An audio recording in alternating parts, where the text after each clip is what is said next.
आलोचना प्रक्रिया, इन सब की गहन जानकारी, शोध कार्य कैसे किए जाते हैं, सब हमारे परम श्रद्धेय गुरु जी ओम प्रकाश सिंह जी सर ने हमें सिखाया है। सर का इतना विशाल व्यक्तित्व है कि जिस जुनून से 2003 में जब हम एमए कर रहे थे, सर को अध्ययन करते हुए हमने इतने निकट से देखा, वो जोश उत्साह आज भी सर का निरंतर कायम है। चिंतामणि महाकाव्य सर मशहूर हैं और सर ने दर्जनों ग्रंथावलियों का संपादन किया है। भारतेंदु ग्रंथावली, प्रसाद ग्रंथावली, आचार्य शुक्ल पर सर का बहुत विस्तृत काम है। हिंदी उपन्यास और मध्यकालीन काव्य परंपरा को कितने बेहतर ढंग से समझा जा सकता है, ये सर की आलोचना पुस्तकें हमें सिखाती हैं। आज हमारे लिए फक्र का दिन है कि आदरणीय गुरुदेव हम सब के बीच में उपस्थित हैं और अपने व्याख्यान से हमें लाभान्वित करेंगे। हम सर का बहुत बहुत शुक्रिया अदा करते हैं।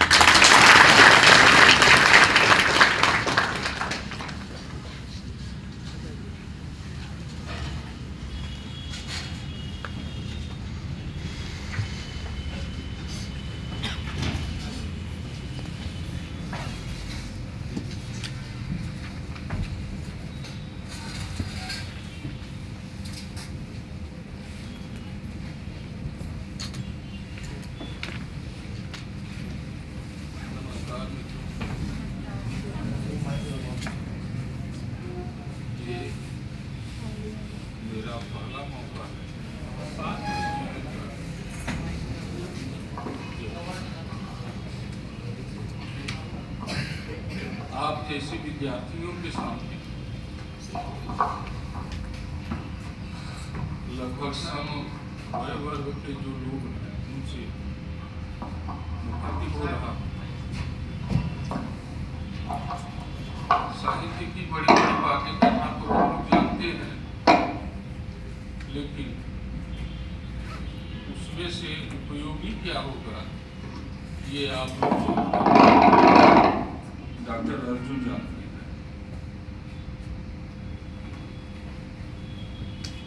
मैं आप लोगों को घंटे 2 घंटे 4 घंटे जब तक कहिएगा लिटरेचर में टहला सकता हूं।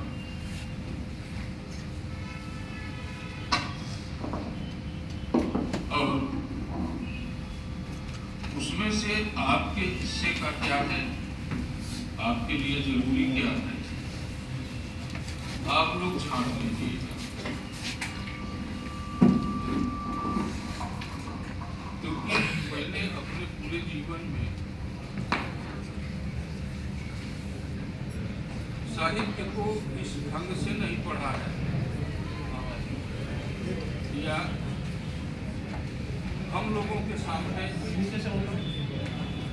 उस तरह की स्थिति नहीं थी जिस तरह की स्थिति आपके सामने।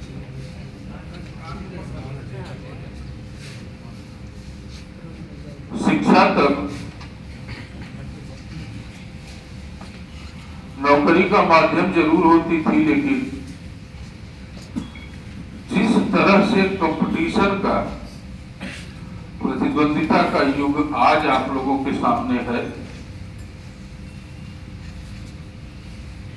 उस तरह की प्रतिद्वंदिता आज से 40 साल 50 साल पहले नहीं थी है। अगर सामने चुनौती हो तो उस चुनौती को झेलते हुए कुछ आगे बढ़ना और मजेदार होता है। झेलना चाहिए, निकालना चाहिए।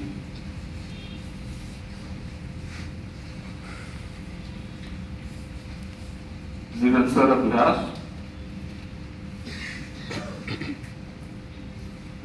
अपने लक्ष्य के प्रति समर्पण,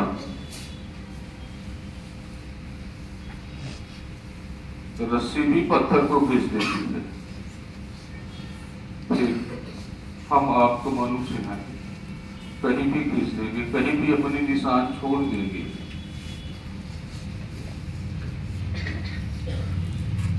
कल अर्जुन ने मुझसे कहा कि आप लोगों के साथ कुछ समय मैं बिताऊं।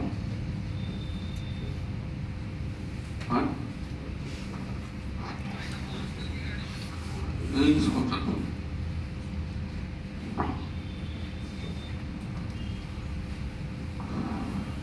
अर्जुन ने जो बताया कि विकल्प देने लगे हमारे सामने कि इस पर आप बात करेंगे, उनके जिस पर आपके लिए जो सबसे ज्यादा उपयोगी हो आप बताइए, मैं उस पर बात करूंगा। इन्होंने कहा हिंदी उपन्यास। ठीक है, हिंदी उपन्यास पर ही बात हो जाएगी कुछ देर तक आप लोगों से।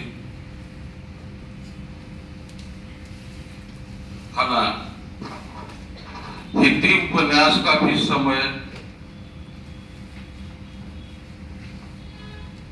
काफी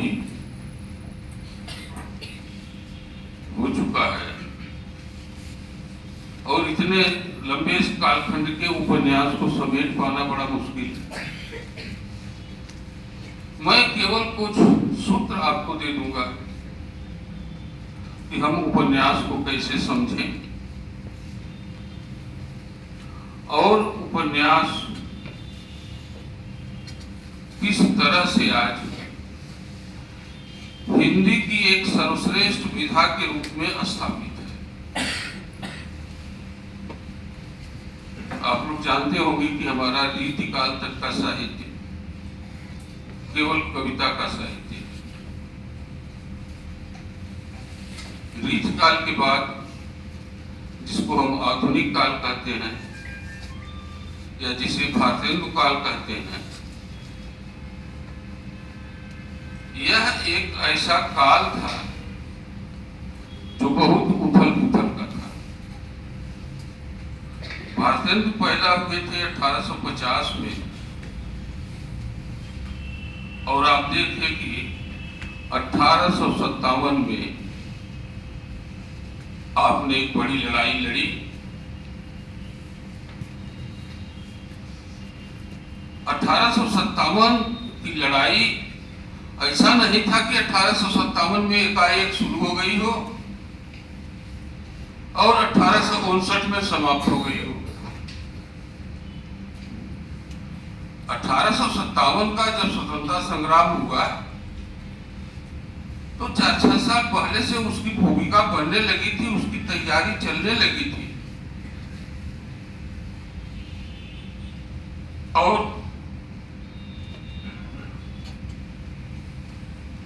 भारत उस संग्राम में पराजित हुआ, अंग्रेजों की विजय हुई और जिसका दुष्परिणाम भारत ने भयानक रूप से 4-6 सालों तक झेला। ये जो 1850 के आसपास का काल है जिसको आप लोग नवजागरण के नाम से भी जानते हैं,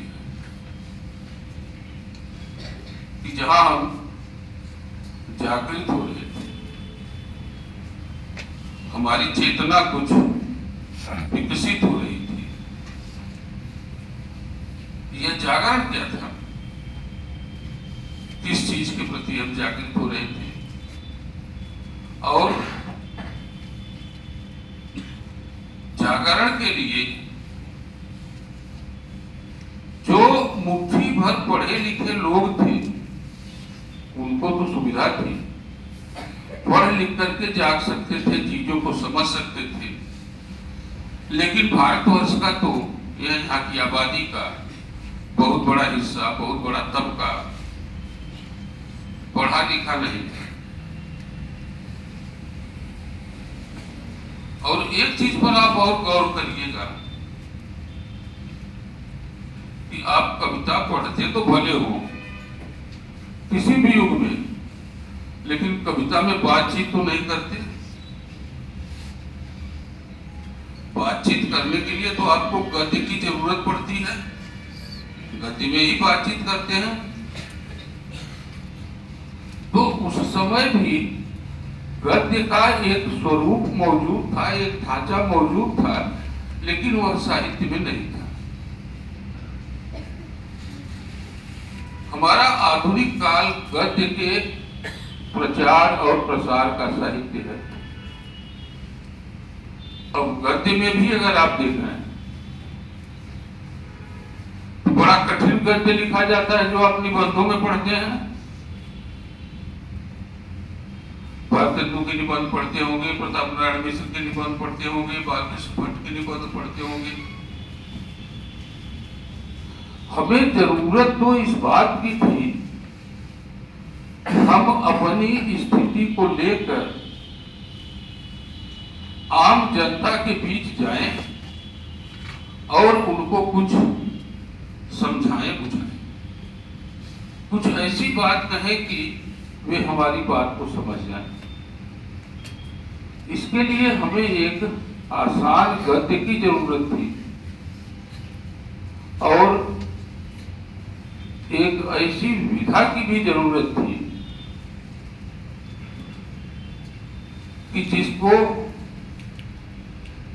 पढ़े लिखे लोग भी, कम पढ़े लिखे लोग भी पढ़ लें, समझ लें, उनका कुछ मनोरंजन हो जाए, वो उबे नहीं। और हम कहना क्या चाहते हैं, हमारी बात को समझ जाए। अब देखते हैं कि भारतेंदु युग के जितने बड़े लेखक हैं, सबने पत्र पत्रिका निकाला है। भारतेंदु युग एक ऐसा युग है जो पत्रिकाओं का युग है। खुद भारतेंदु भी पत्रिका निकालते थे, बड़ी चर्चित पत्रिका थी उनकी कल्पवचन सुधा। महिलाओं के लिए भी उन्होंने पत्रिका निकाला, बाला बोधिनी। प्रताप नारायण मिश्र भी ब्राह्मण नाम का पत्र निकालते थे, हिंदी प्रदीप। या इस तरह से आप देखेंगे तो तमाम पत्रों का जखीरा था जो आपके सामने था और उनके माध्यम से साहित्यकार लोग अपनी बात आम जनता तक पहुंचाने की कोशिश कर रहे थे। इसी बीच में अपने को और आसानी से लोगों तक पहुंचाने के लिए यहाँ का बुद्धिजीवी वर्ग सोच रहा था और इस सोचने समझने के क्रम में कहानी विधा उनसे मिल गई। एक चीज आज आप भी नोट करिएगा, आज भी कहानी लिखने की चीज नहीं होती। जो कहानी लिखने लगता है उसको कम पढ़ा जाता है। लिखी जाती है कहानी, लेकिन जो लिखने की शैली होती है, जो हम अपने दादा दादी, नाना नानी या अपने पुरखों से जो हम कहानियां सुनते हैं, कहना और सुनना ये कहानी का प्रमुख तत्व होता है। जैसे प्रेमचंद को अगर आप देखेंगे तो प्रेमचंद कहानी लिखते जरूर थे, लेकिन वही कहने सुनने वाली परंपरा में। बाद में आकर के आप नई कहानी को देखिए, साक्षोत्तरी कहानी को देखिए, वह उस परंपरा की नहीं है जिस परंपरा में प्रेमचंद कहानियां लिख रहे थे। कहानियों की बात मैंने इसलिए की आप लोगों से कि कहानी की शुरुआत उपन्यास से थोड़ा पहले हो गई और अपने शुरुआती दौर में उपन्यास और कहानी में कोई भेद नहीं था। जैसे बहुत छोटी छोटी रचनाएं जो थी उनको भी कहानी कहा गया। बड़ी रचनाएं जो उपन्यास की तरह से फैली हुई थी, 200-250 पृष्ठों में थी, उनको भी उपन्यास कहा गया। भारतेंदु ने भी उपन्यास लिखने की कोशिश की, लेकिन जो उपन्यास लिखने की कोशिश की,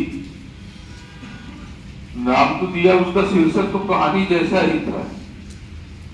नाम सुना होगा आप लोगों ने, एक कहानी कुछ आप भी थी कुछ जग भी थी। थोड़ा सा ही लिख सके, नहीं पूरा कर सके। अपने एक मित्र को उन्होंने पत्र लिखा था कि बंगला में कई उपन्यास छप चुके हैं, हिंदी में अभी उपन्यास नहीं है। अगर संभव हो तो हिंदी में मौलिक उपन्यास लिखे जाए, और अगर नहीं संभव है तो बांग्ला से अनुवाद करके ही हिंदी में उपन्यास ले आए जाए। बंगाल में उपन्यास का लेखन पहले शुरू हो गया था। आपके उर्दू साहित्य में उपन्यास पहले से लिखे जा रहे थे, कथा की, किस्सों की ये परंपरा थी।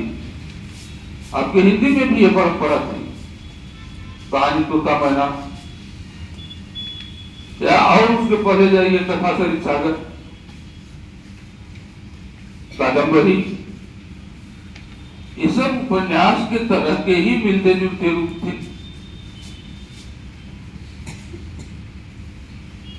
हम अपनी दशा से अपने देशवासियों को कैसे परिचित कराएं, ये हमारी जिम्मेदारी है। और इस जिम्मेदारी में मैं एक चीज जोड़ना चाहूंगा कि जिस समय उपन्यास शुरू होता है, हम औपनिवेशिक शासन में थे, अंग्रेज हमारे ऊपर शासन कर रहे थे। भारतवर्ष को अपनी लड़ाई, यहाँ की जनता अपने ढंग से लड़ाई लड़ रही थी। मित्रों, कोई देश जब उसे दूसरे देश को उपनिवेश बनाता है तो उसके सामने एक अंतर्राष्ट्रीय दबाव भी होता है। और उस समय तो ब्रिटेन के तमाम उपनिवेश थे। उस अंतर्राष्ट्रीय दबाव में उससे बहुत जगहों पर यह पूछा जाता था साम्राज्यवादियों से कि आप भारत पर क्यों शासन कर रहे हैं, भारत को आजादी दीजिए। ये ब्रिटेन के बाहर के लोग भी थे और ब्रिटेन के भी कुछ लोग थे जो भारत को आजाद कर देने के क्रम में, प्रयास क्रम में थे। तो यहां जो लोग शासन कर रहे थे उनका जवाब यह होता था कि भारतीय जनता अभी अपना शासन खुद करने लायक नहीं है, अशिक्षित है, तमाम रूढ़ियां, अंधविश्वास, बुराइयां उनके समाज में प्रचलित है, फैली हैं। जब ये समाप्त हो जाएगी तब मैं भारत को आजाद कर दूंगा। इसीलिए आप देखेंगे कि हमारे यहाँ जो नवजागरण चला उस समय का, उस नवजागरण में तीन तरह के प्रयास हुए। राजनीतिक प्रयास बड़ी जगह हुआ, और राजनीतिक प्रयास में ये भी आप देखेंगे कि कुछ लड़ाइयां, झगड़े, तूफान इस तरह के हुए। कुछ लोगों ने पॉलिटिकल थॉट्स के रूप में उनको कन्विंस करना चाहा। कुछ आंदोलन हमारे यहाँ ऐसे भी चले जो हमारे सामाजिक और सांस्कृतिक सुधार के आंदोलन थे। उस समय तक आकर के एक चीज महसूस की गई कि भारत में महिलाओं की आबादी आधी है, और इस आधी आबादी को हम यहां के लोग ही खुद काट करके रखते हैं। महिलाओं को घर के भीतर कैद कर दिए हैं, अशिक्षा है, खाना पीना में बना रही है घर में। मतलब जिस देश की आधी आबादी अपनी स्वतंत्रता, अपनी आजादी, अपने मुल्क के बारे में कुछ जानती ही न हो, बड़ा मुश्किल है उसका स्वतंत्र होना। इसलिए पहला तो काम है कि महिलाओं को शिक्षित करिए। एक दूसरा प्रयास ये हुआ कि जो हम वर्ण व्यवस्था में बटे हुए हैं, और इस वर्ण व्यवस्था में हर जाति अपने से निचली जाति की परिकल्पना कर ले रही है, और उनमें आपस में भेदभाव जबरदस्त है। तो जब तक हम इनको एकजुट नहीं करेंगे, ये भी एक हमारा बड़ा हिस्सा है जो आजादी की लड़ाई से कटा हुआ बाहर, इसलिए इनको एकजुट करना जरूरी है। इसलिए लिखने पढ़ने के क्रम में ऐसी विधा की तलाश होने लगी कि जिस विधा के माध्यम से हम अपनी बातें पहुंचाएं। आप याद करिएगा, पढ़ते होंगे आप लोग कि हिंदी का पहला उपन्यास कौन? आता होगा ये प्रश्न आपके सामने कि हिंदी का पहला उपन्यास कौन? और आप लोगों ने लिया परीक्षा गुरु। लाला श्रीनिवास दास का लिखा होगा परीक्षा गुरु।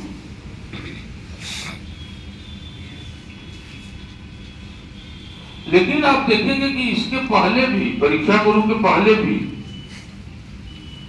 कुछ रचनाएं ऐसी आपके सामने आ चुकी थी जिन रचनाओं में उपन्यास की पॉसिबिलिटी थी, संभावना थी।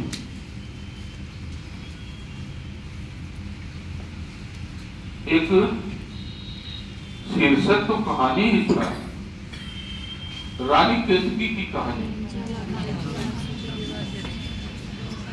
इंटरवल था।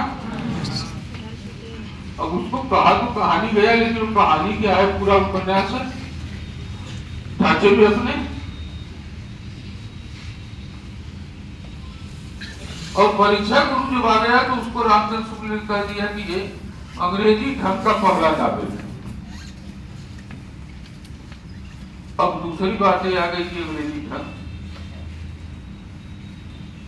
भारत की अपनी स्थिति, भारत में हम अपनी बातचीत को कैसे आगे बढ़ाएं, कैसे लोगों तक पहुंचाएं, किस तरह से लोगों को ये समझ में आए कि हमारे समाज सुधार की आवश्यकता बहुत अधिक है, हमें पढ़ना लिखना है, बिगड़े को सुधारना है। इस बिगड़े को सुधारने के लिए उपन्यास लिखे गए हैं, जिनमें आप परीक्षा गुरु का नाम ले सकते हैं,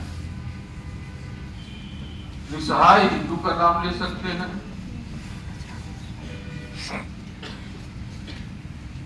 श्यामा स्वप्न का नाम ले सकते हैं।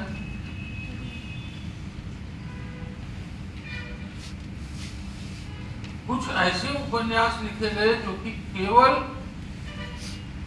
महिलाओं पर केंद्रित थे।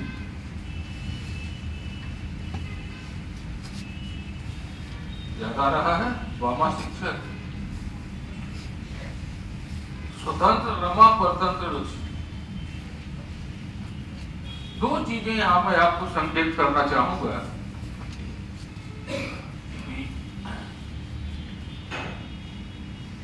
एक तो पहली बात जो मैंने आपको रखी कि बिगड़े का सुधार।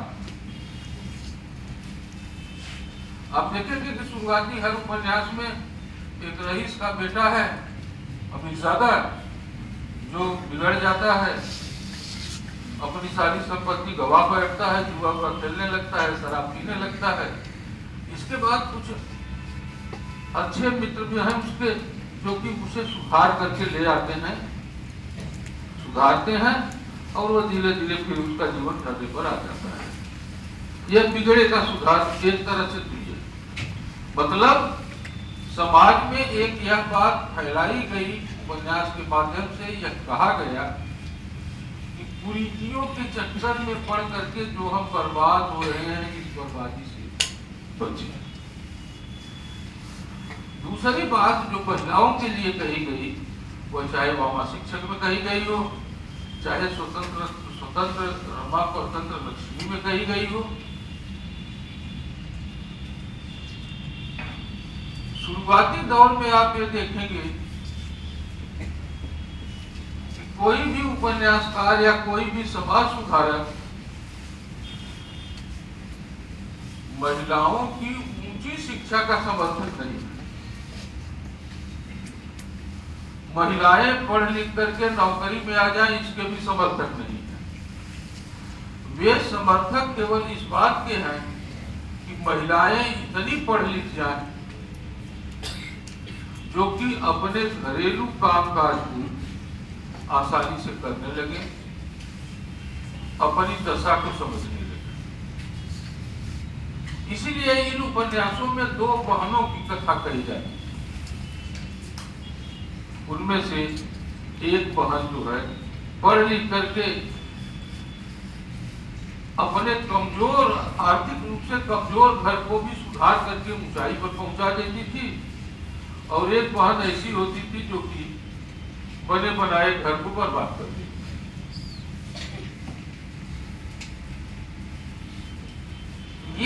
ये इस तरह के कुछ प्रयास शुरू हुए,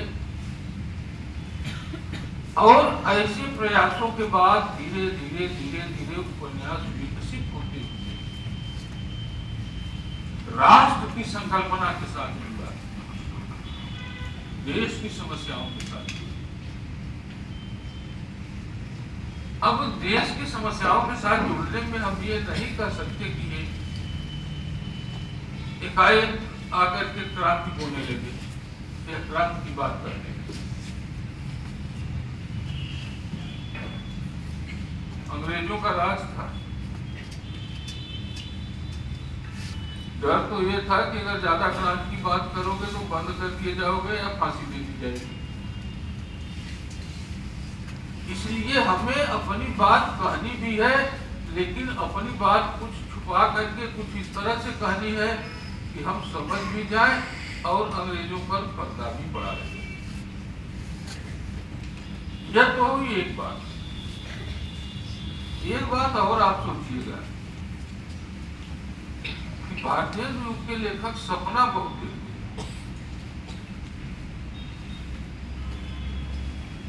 आप भी देखते होंगे सपना।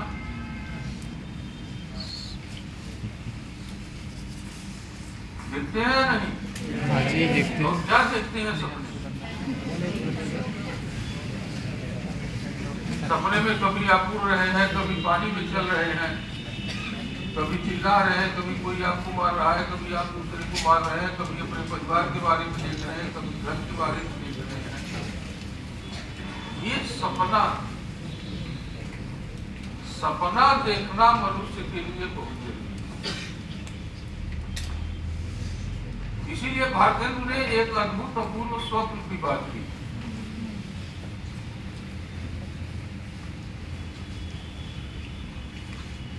उपन्यास श्यामा स्वप्न था।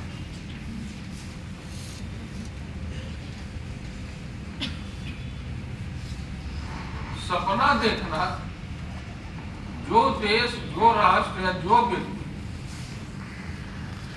सपने से वंचित हो जाएगा वह अपना विकास नहीं कर सकता। अगर हम कुछ सोचेंगे ही नहीं, कुछ जानने का प्रयास ही नहीं करेंगे। कुछ लोग जागते जागते भी सपना देखते हैं, और जागते हुए जो सपना देखा जाता है, सपने की तरह होता है, वहां भी हम आंख बंद करके विचार ही करते रहते हैं, अपनी किसी समस्या का हल ढूंढते रहते हैं, या देश की किसी समस्या का हल ढूंढते रहते हैं, या और कोई चीज उसी में हम डूबे रहते हैं। आया कोई हमको हिला डुला करके कहते हैं कि अरे कहाँ डूबे हुए हो, जरा होश में आओ। ये भी एक स्वप्न है।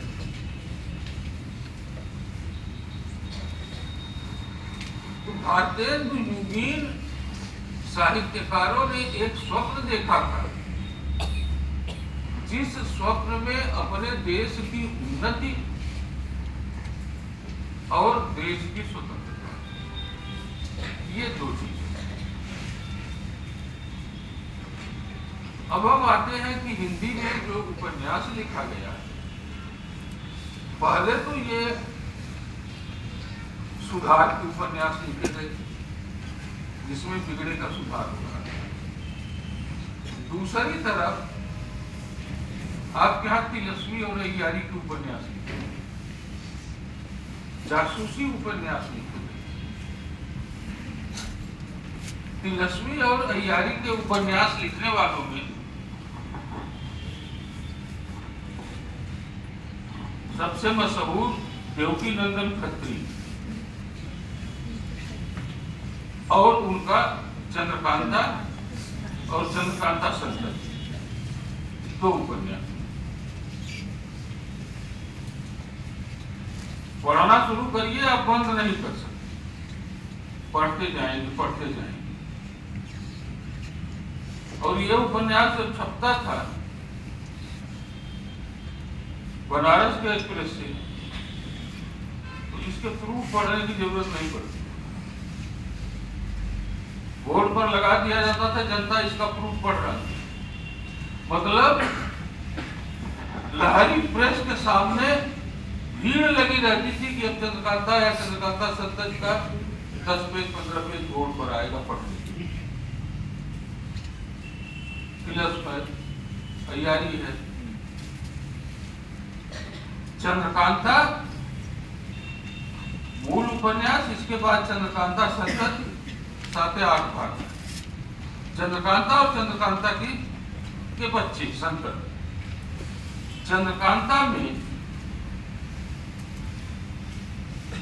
राजकुमार या राजा राजकुमारी को खोजता है और उनकी संततियों में अंतर यह हो जाता है कि वे संततियां जो है एक उल्टे क्रम में चल रही हैं, जहां राजकुमारियां राजकुमार को खोज रही हैं। और इस क्रम में उनके सामने जो कठिनाई आती है दोनों के,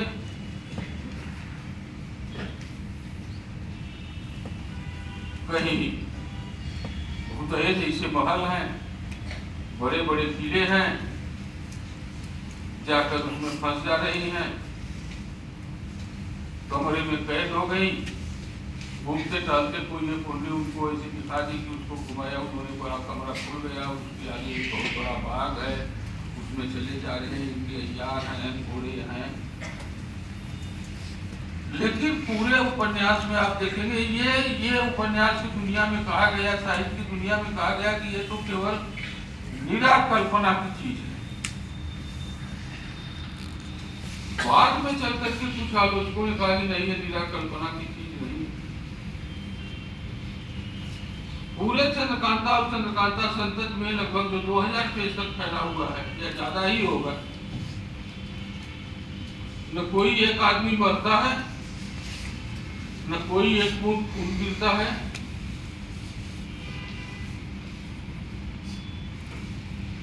यार है, यार मतलब जो आजकल के जासूस के जैसे लोग चले जा रहे हैं, उनके पास एक बटुआ होता था, उस बटुआ में कुछ लका है और क्या क्या कुछ ऐसी दवाइयां होती थी कि जो भी गिरा है, बेहोश हुआ है, उसको सुंघा देते थे, फिर वो ठीक होकर के चले।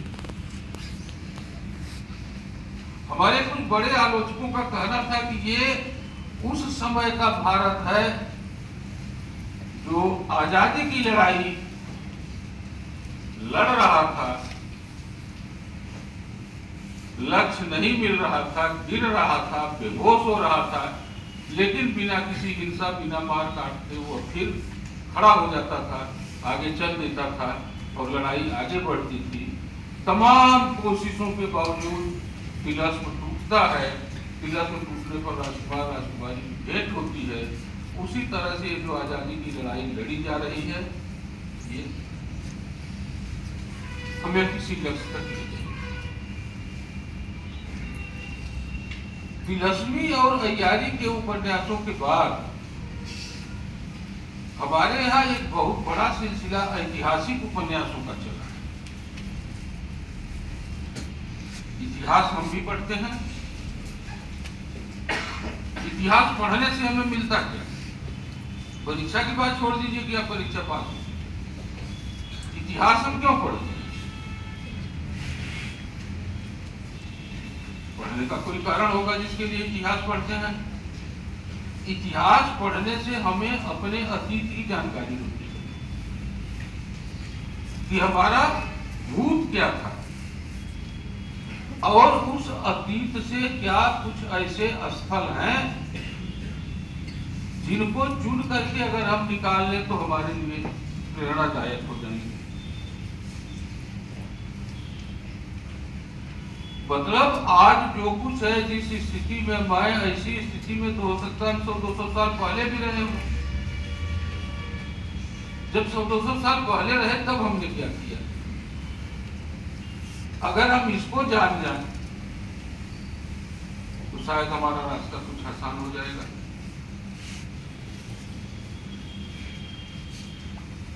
इतिहास के माध्यम से यह जानने की कोशिश की गई, लेकिन एक समस्या दूसरी थी। समस्या यह थी कि आप लोग भी जानते होंगे कि भारत में इतिहास लिखा जाता था क्या पहले। आप पढ़ते होंगे तमाम लोगों को, इतिहासकारों को, जो आज के इतिहासकार हैं या 50 साल पहले के इतिहासकार हैं। इसके पहले हमारा इतिहास किसने लिखा? कुछ लिखा गया क्या हमारे इतिहास में? बताइए अगर आप लोगों को कोई जानकारी हो तो। इतिहास लिखा गया क्या या किसने लिखा?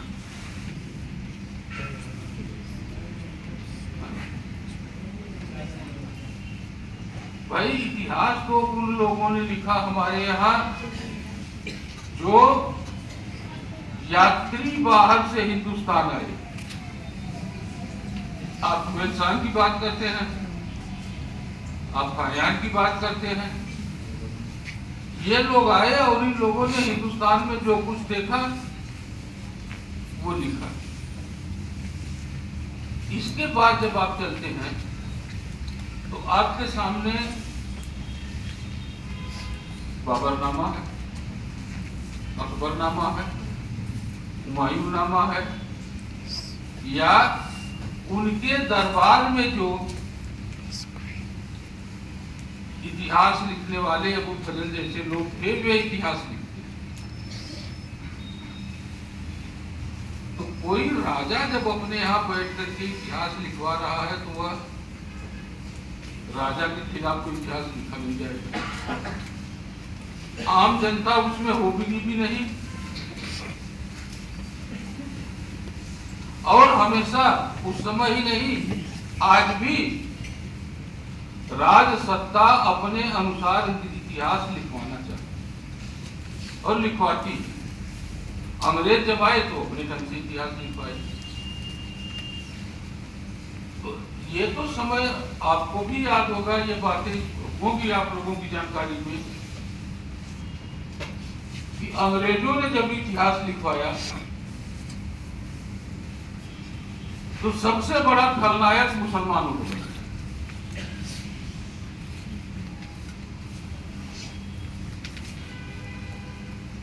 मतलब हमारे यहाँ जो कुछ खराब हुआ, जो प्रोग्रेसिव कर रहे हैं, जो कुछ प्रगतिशील कर रहे हैं वो हम कर रहे हैं, मुसलमानों ने खराब किया। तो मुसलमानों की एक एंटी छवि जो देश के प्रति विरोधी की भूमिका हो, उस भूमिका के रूप में इतिहास लिखा गया। आगे चल करके जब कांग्रेस का रिजिम आया तो उसमें सारी गलती जो है अंग्रेजों की। लेकिन ये लिखा कब गया? अंग्रेजों के समय तक अगर आप लिखते तो गिरफ्तार कर लिए जाते या फांसी हो जाती। अंग्रेजों के जाने के बाद 1947 के बाद यह हुआ कि जैसे चौराहे पर पड़ी हुई कुतिया को कोई 2 लाख मार देता है, वैसे भी आपकी जो गलतियां हैं उसके लिए अंग्रेजों को जिम्मेदार ठहराया। जो गलतियां हैं उसके लिए मुस्लिम साम्राज्य को जिम्मेदार ठहराया। तो उस समय उपन्यास लिखने के एक बड़े मशहूर लेखक हुए किशोरीलाल गोस्वामी, लगभग 100 उपन्यास। वो एक पत्र निकालते थे, उपन्यास नाम ही था पत्र का, और हर पत्र में एक उपन्यास आ जाता था और सब ऐतिहासिक। लेकिन वही ऐतिहासिक जो इतिहास उन्होंने पढ़ा था, जो उनको पढ़ाया गया था कि हर अच्छा पात्र हिंदू, हर खराब पात्र मुसलमान। वहां तक मतलब हम अपने वास्तविक रूप से परिचित ही नहीं हो पाए। इसी में लगभग हमारा 1900 तक का समय बीत गया उपन्यास।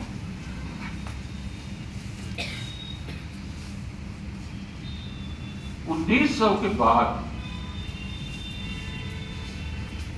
एक बड़ा परिवर्तन होता है। परिवर्तन यह होता है कि आप भारतीय युग से द्विवेदी युग में आते हैं, महावीर प्रसाद द्विवेदी का। छोटे बड़े तमाम उपन्यास तो लिखे जाते रहे, लेकिन उस समय कुछ बड़े उपन्यासकार उभरते हैं। जयशंकर प्रसाद कुछ उपन्यास लिखे थे वे, 2-3 उपन्यास हैं जयशंकर प्रसाद। और दूसरे जिनको भी आप उपन्यास सम्राट कहते हैं प्रेमचंद। प्रेमचंद पहले उर्दू में लिखने वाले, बाद में जब उन्होंने देखा कि उर्दू में पाठकों की संख्या कम है और दूसरे उनका एक कहानी संग्रह जब्त कर दिया गया, अंग्रेजों ने उनके लिखने पर पाबंदी लगा दी कि अब आप नहीं लिख सकते उर्दू में। गणपत राय के नाम से नहीं लिख सकते। तब वे हिंदी की तरफ आए, हिंदी सीखे और उनके एक मित्र थे, उन्होंने ही कहा कि आप प्रेमचंद के नाम से लिखना शुरू करिए और तब धीरे धीरे वे प्रेमचंद के नाम से उपन्यास। प्रेमचंद ने जो उपन्यास लिखा उन उपन्यासों की विशेषता है। आप लोग तो सबसे पहले पढ़ते हैं, तो सबसे पहले तो ये कहते हैं कि प्रेमचंद यथार्थवादी उपन्यास, फिर कहते हैं कि नहीं यथार्थवादी नहीं, आदर्शोन्मुख यथार्थवादी उपन्यास। ऐसे उपन्यासकार जो यथार्थ की तो बात करते हैं लेकिन आदर्श होता है। क्या यथार्थ है, क्या आदर्श है? ये जो यथार्थ है ये साहित्य की शब्दावली नहीं है। यथार्थ पॉलिटिकल साइंस की शब्दावली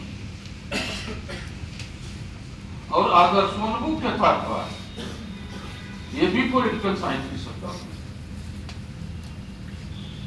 और बहुत छोटे में अगर समझिए बिना सिद्धांतों के, यथार्थ का मतलब जो कुछ है, जो कुछ आप देख रहे हैं उसको लिखिए।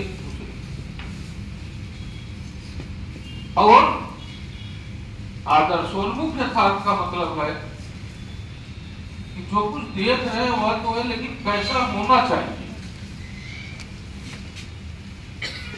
जो देख रहे हैं वो गलत है, लेकिन जो देख रहे हैं उसको कैसा होना चाहिए। हमारे समाज को कैसा होना चाहिए, राष्ट्र को कैसा होना चाहिए, राज्य को कैसा होना चाहिए, राजा को कैसा होना चाहिए।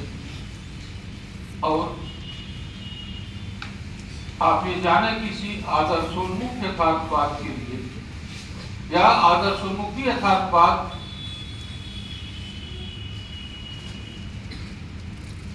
के कारण ही यूएनओ की स्थापना,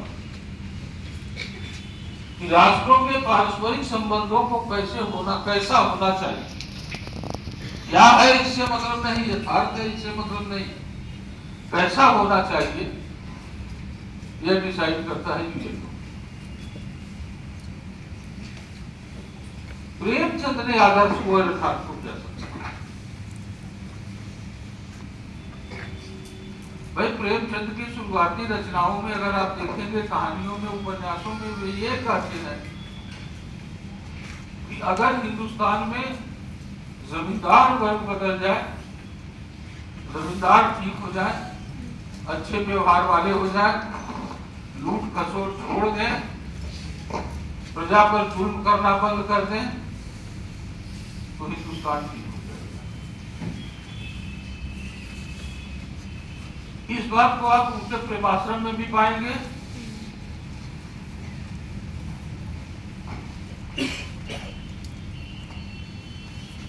आगे बढ़ेंगे तो रंगभूमि में भी यही बात मिलती है। थोड़ी सी बात बढ़ जाती है कि रंगभूमि में व्यापारिक वर्ग जुड़ जाता है।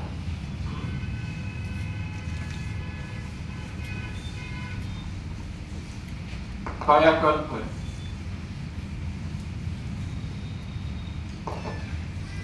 गबन है, गर्भभूमि है।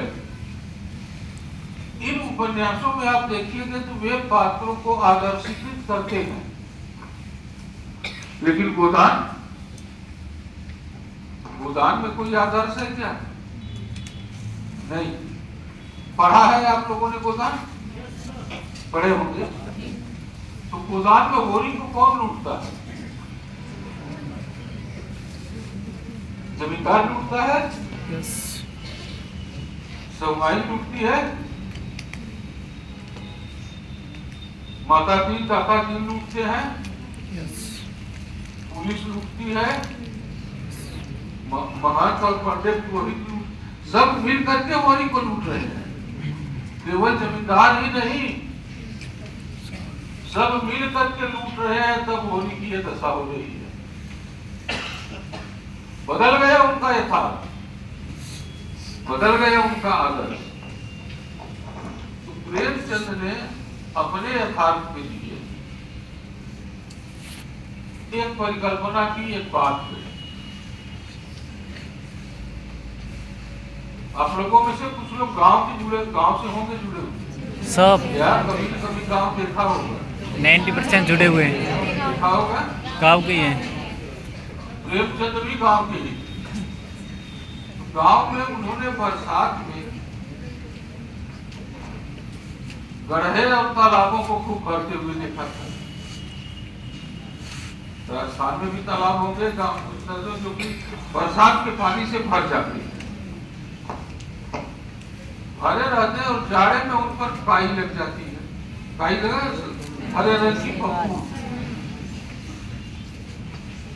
ऊपर से तो देखने में लगता है कि बड़ा गंदा है, लेकिन जरा सा उस फफूंद को हटा दीजिए इधर उधर चारों तरफ, तो उसके नीचे जो पानी है वो बड़ा साफ पानी होता है।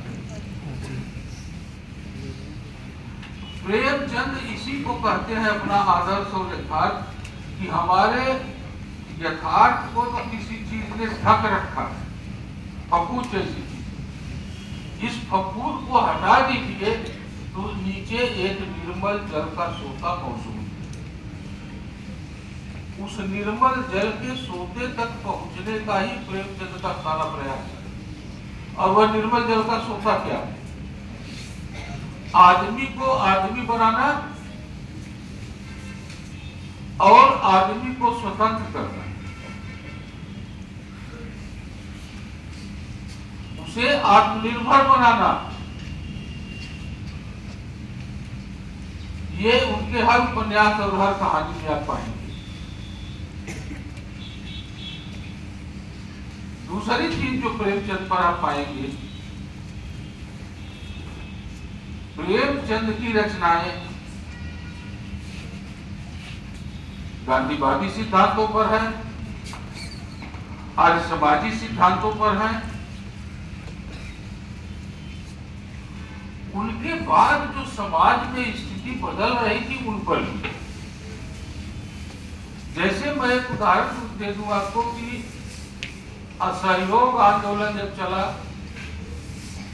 तो प्रेमचंद ने असहयोग आंदोलन को फिल्माश्रम, लगानबंदी का चला, लगानबंदी पर उन्होंने, गांधी जी ने एक नाम दिया समाज की निचली जातियों को, हरिजन।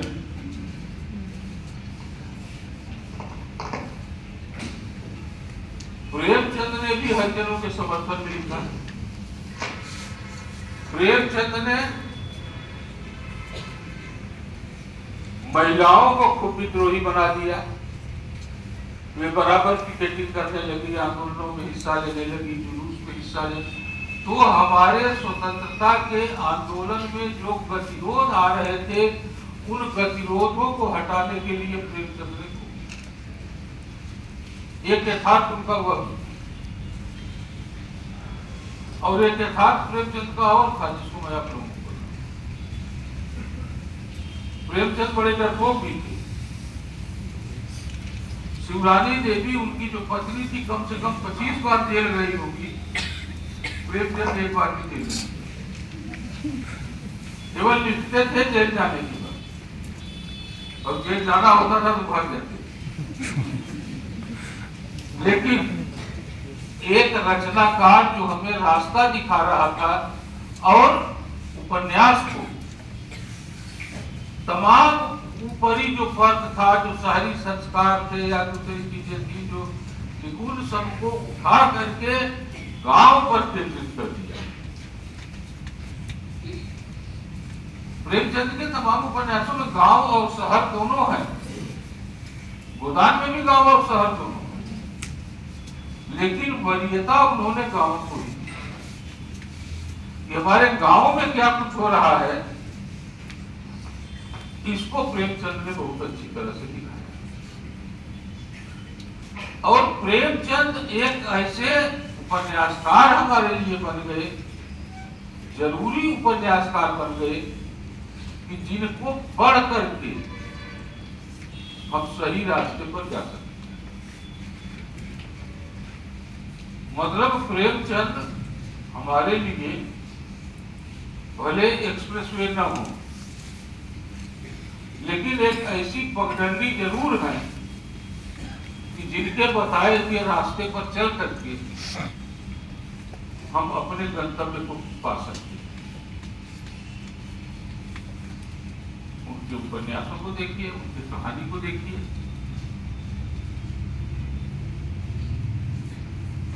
जीवन भर उन्होंने पत्रकारिता की, पत्रकारिता में उनके संपादकियों को देखिए, उनकी टिप्पणियों को देखिए। तो प्रेमचंद ने हिंदी उपन्यास को एक निर्णायक मोड़ पर पहुंचाया। प्रेमचंद मर जाते हैं 1936 में। 36 में ही मरे थे। और आप जरा ख्याल करिए कि प्रेमचंद जिस समय मरे 1936 के इर्द गिर्द कौन कौन से उपन्यास छपे?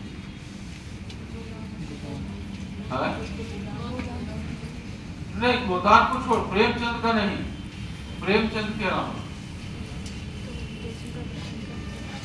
या प्रेमचंद के अलावा और कौन कौन से लेखक थे जो उस समय लिख रहे थे उपन्यास?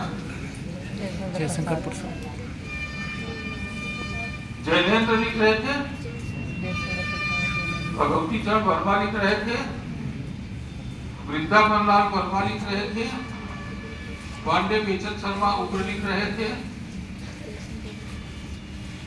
ये तमाम ऐसे काम, बल्कि ये जयशंकर प्रसाद भी उस समय तक थे। जयशंकर प्रसाद प्रेमचंद की बात मरे हैं 41 में।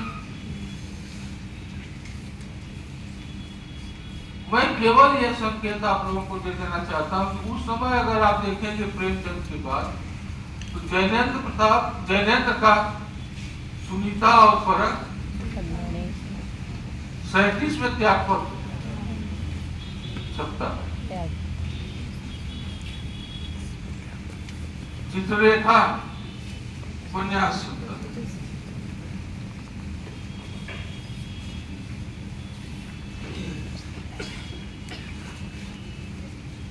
अब वे आते हैं उसके बाद,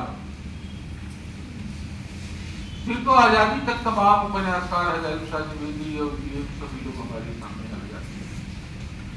वृंदावन लाल वर्मा खासतौर से इतिहास के प्रसंगों को लेकर ऐतिहासिक उपन्यास में एक नया मोड़ ले आते हैं। भगवती चरण वर्मा कुछ तो अपनी समकालीन स्थितियों पर लिखे, लेकिन चित्ररेखा के माध्यम से उन्होंने पाप और पुण्य की समस्या को दिखाया कि पाप क्या है, पुण्य क्या है।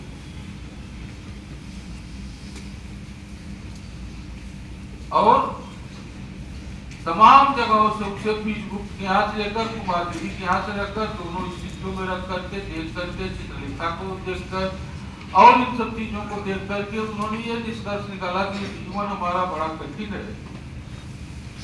इस जीवन में हम न पाप करते हैं न पुण्य करते हैं, हम वही करते हैं जो हमें करना पड़ता है। जो हमें करना पड़ता है वह तो हम करते हैं। अब आप उसको चाहे पाप समझिए चाहे पुण्य समझिए, अपनी डिफिनेशन आप दीजिए। आप अपने आप जिस चीज को देखेंगे, किसी चीज को, जिस चीज को एक व्यक्ति पाप समझ रहा है उसी को दूसरा व्यक्ति पुण्य भी समझेगा।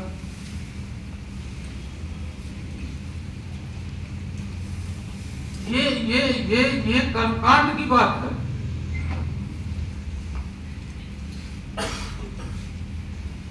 आपके ही यहाँ घर में जीव हत्या पाप है और बकरा तुमा काट करके आप देवी की बलि चढ़ाते हैं तो पूरे है। तो पाप पूरे हमारे मन में बनता है। इसी तरह से त्यागपत्र उपन्यास जब आया तो त्यागपत्र उपन्यास में नैतिकता क्या है, अनैतिकता क्या है।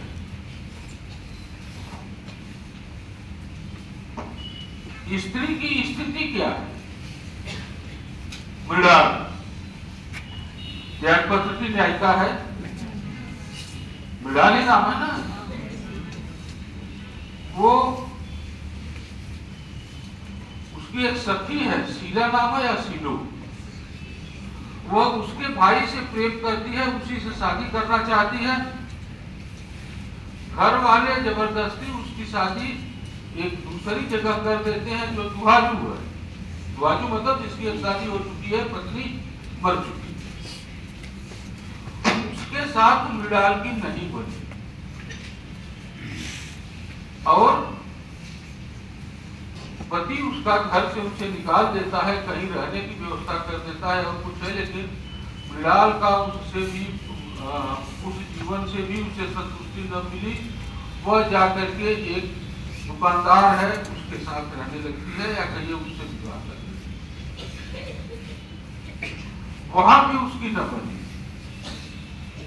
फिर वह एक कोयले वाले के साथ रहने लगी। पुरुष समाज जिस तरह से उसका शोषण करता है और जिस तरह की उसकी विचारधारा बनती है, उस पूरी विचारधारा में वह कहीं फिट नहीं बैठती और स्वतंत्रता की खोज में वह वेश्यालय में पहुंच करके वेश्या हो जाती।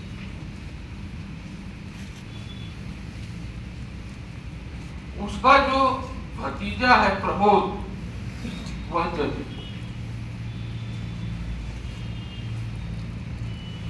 वह जब तक तमाम तरह की दुर्गति झेल रही थी तब तक तो उसे कोई सुध नहीं थी। लेकिन जब यह पता चला कि बुआ तो वेश्यालय में पहुंच गई है, उसे अपनी सामाजिक प्रतिष्ठा खराब लगने लगी। तो वह जजी से त्यागपत्र देकर के वहां से मृणाल को निकालने की कोशिश करता है। अब मृणाल जैसी बनी और साइकोलॉजी का एक टर्म है वो आत्मपीड़क बनी। किसी भी बात के लिए जिसका कि वह जिम्मेदार दूसरा है, उस दूसरे को दंड न देना, वो अपने को ही दे देती। इसीलिए वह जगह जगह जाती। समाज के तमाम कुरीतियों को वह साहस पूर्वक न झेल करके खुद अपने को ही पीड़ा दे करके अपने को इस स्थिति में डाल लेती है। अब जिस स्थिति में डाल लेती है उस स्थिति के लिए जिम्मेदार वह खुद है या यह जो पुरुष समाज है, पुरुष सत्ता है, पितृ सत्ता है, वह पितृ सत्ता है। इस तरह के प्रश्नों को उठाए गए और ऐसे ही प्रश्नों के उलझाव में हम थे।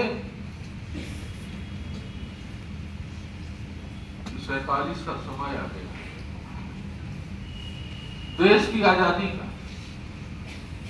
और पुनः देश की आजादी के लिए अंग्रेजों के खिलाफ सीधे सीधे न लिख सकते, लेकिन जिस तरह से अंग्रेजी सत्ता को चैलेंज देने वाले उपन्यास लिखे गए, ऐसे उपन्यासों में आपको बाण भट्ट की आपको कथा देनी।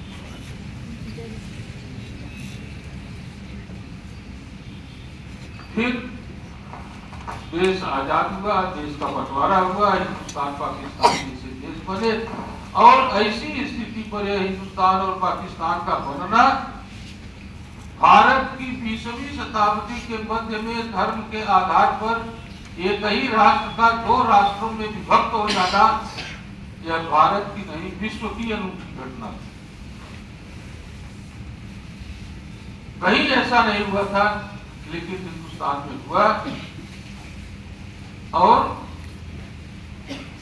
इस आजादी के साथ साथ जो दो राष्ट्र वाला सिद्धांत था, इस दो राष्ट्र वाले सिद्धांत ने कितनी हत्याएं, कितना बलात्कार, कितनी आगजनी, कितनी लूटपाट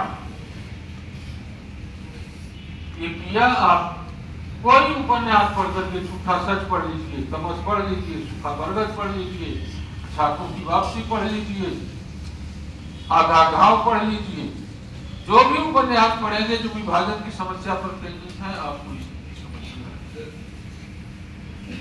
कहना मैं ये चाहता हूं कि उपन्यास हमेशा अपने देश, अपने राष्ट्र की समस्याओं के साथ जुड़ा रहा है, जुड़ करके लिखा जाता रहा है।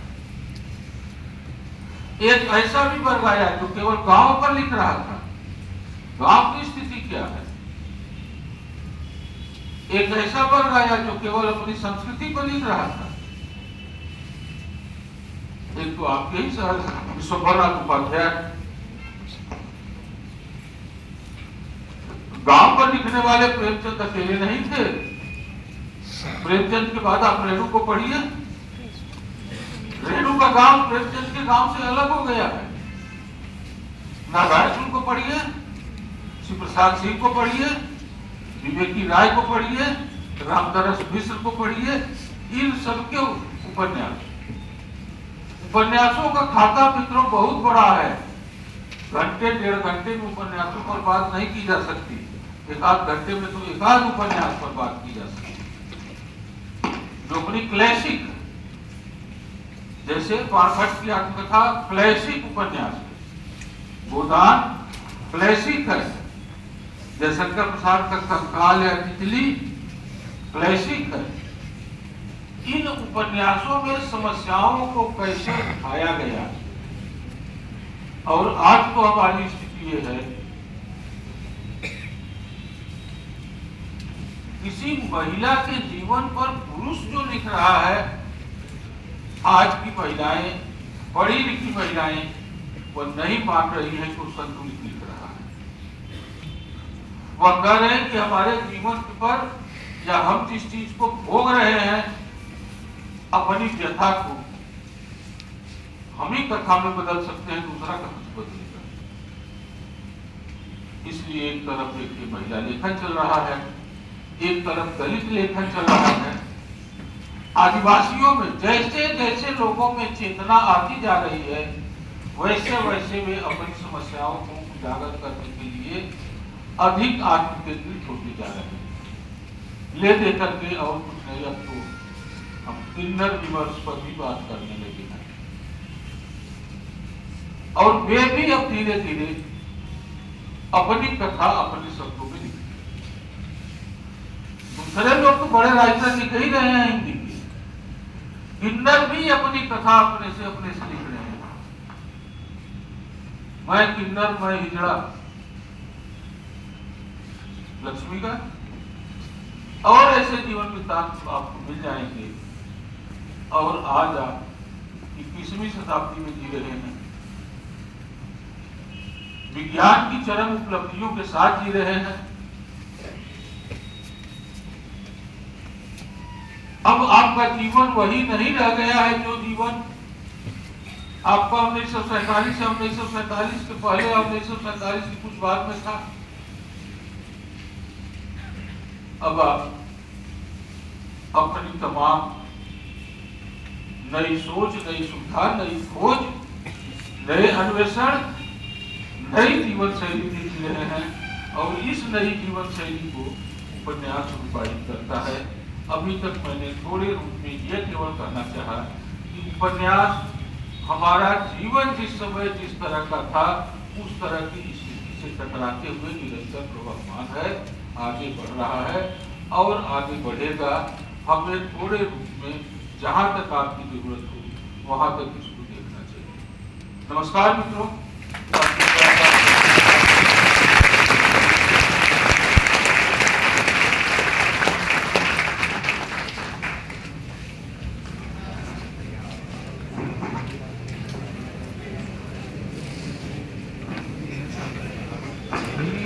सही बात है भैया। आदरणीय सर को धन्यवाद ज्ञापित करने के लिए शब्द नहीं है हमारे पास। हिंदी उपन्यास को भारतीय नवजागरण की पृष्ठभूमि से जोड़ते हुए तमाम महत्वपूर्ण उपन्यासकारों की सामाजिक संवेदना, राजनीतिक संदर्भों को सर ने बेहतरीन तरीके से विश्लेषित किया है। समय का अभाव है, सर को दिल्ली निकलना है, वरना मन तो यही करता रहता है कि सर को सुनते रहें। एमए के दौरान जब हम क्लास लिया करते थे सर की, वो दिन आज फिर से जीवंत हो गया। बहुत अच्छी अनुभूति हुई। सर आप इन बच्चों को आशीर्वाद देने यहाँ तक आए, इसके लिए हम सजल चेतना से युक्त हैं। सर के बेहतर स्वास्थ्य की कामना करते हैं और सर से पढ़ने और पढ़ाने की कला, ये दो चीजों को हम सभी को सीखना है। किसी भी संदर्भ को संपूर्ण पृष्ठभूमि के साथ विश्लेषित करने की जो कला हमने सर से सीखी है, वह अद्भुत है, साथ ही अद्वितीय भी। इन्हीं शब्दों के साथ हम सबकी तरफ से हम सर का आभार व्यक्त करते हैं। सर को बहुत बहुत धन्यवाद।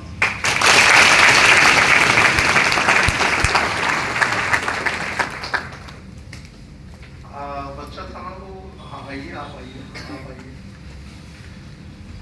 दो शब्द आप संबोधन कर दीजिए। और